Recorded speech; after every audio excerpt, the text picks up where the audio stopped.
আজকে একটা খুবই বড় একটা ইনসিডেন্ট ঘটেছে এখানে, যে যে যারা গন্ডোলাতে আজকের দিনে গেছিলো সকালবেলাতে, তাদের আজকে খুব বড় একটা খুব মিসশ্যাপ হয়েছে, যে ওদের টেকনিক্যাল কোনো রিজনের জন্য রোপওয়েটা পুরোটা আটকে গেছিলো। পুরো 300 জন মতো নিউজ থেকে যা জানা যাচ্ছে, 300 জনের মতনদেরকে রেস্কিউ করা হয়েছে, কোনো ইনজুরি কোনো কারোর পাওয়া যায়নি, সেটাই সবথেকে বড়। আর এখানে ইন্ডিয়ান মিলিটারিরা রয়েছে, ইন্ডিয়ান মিলিটারিরা প্রচণ্ড হেল্পফুল, প্রচণ্ড কশাস আর প্রচণ্ড protective towards the tourist as well as all the peoples যারা এখানে গুলমার্গে আসছে। সবথেকে বড় হচ্ছে আজকে আমাদের গুলমার্গের এসে ভেবেছিলাম গন্ডোলা করব, কিন্তু বাট নো, আমরা প্ল্যান করেছি নেক্সট ডে।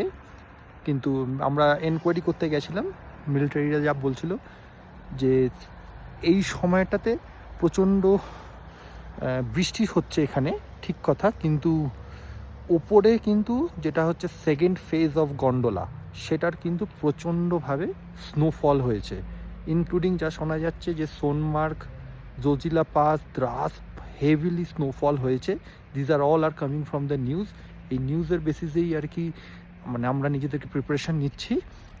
আর রাত্রিবেলা যেটা বোঝা যাচ্ছে যে 7 ডিগ্রির থেকে নিয়েও আরও হয়তো কম ডিগ্রি হতে পারে। এক্সপেক্টেডলি হয়তো আমাকে বলছে যে এখানে রাত্রিবেলা নাকি 3-4-এও নেমে যায়। তো 3-4 নেমে গেলে প্রচণ্ড ঠান্ডা, কিন্তু বাট ইয়েস, যে এখানে আমাদের ওইভাবে প্রোটেকশান, প্রচণ্ড সেন্ট্রালাইজড হিট, হ্যান ত্যান, এগুলো সবই আমাদের এখানে আমাদের এই কটেজে প্রোভাইড করা হয়েছে। ডিনারও খুব ভালো এই কটেজে। আর এখন যেটা যাচ্ছে এখানে পেছন থেকে যদি দেখানো যেতে পারে, এই যে যেটা যাচ্ছে এখানে, এই these are all are the rescued, মানে যে সব ভেহিকেল লাস্টে এখানে প্রচণ্ডভাবে, যেহেতু এই সিচুয়েশান হয়েছিল মিসহ্যাপের জন্যে, তো তার জন্যে প্রচণ্ড এখানে চপার ঘুরছিল এখানে। যদি লেফট আউট হয়ে থাকে, ইন্ডিয়ান মিলিটারিরা অ্যাসিওর করছে যে কাউকে আমরা ফেলে আসবো না, কেউ এখানে অসুবিধা হবে না। তো দ্যাট ইজ ওয়াই খুবই এখানে প্রোটেক্টিভ ফিল্ড এখানে মানুষদের জন্য হচ্ছে। আর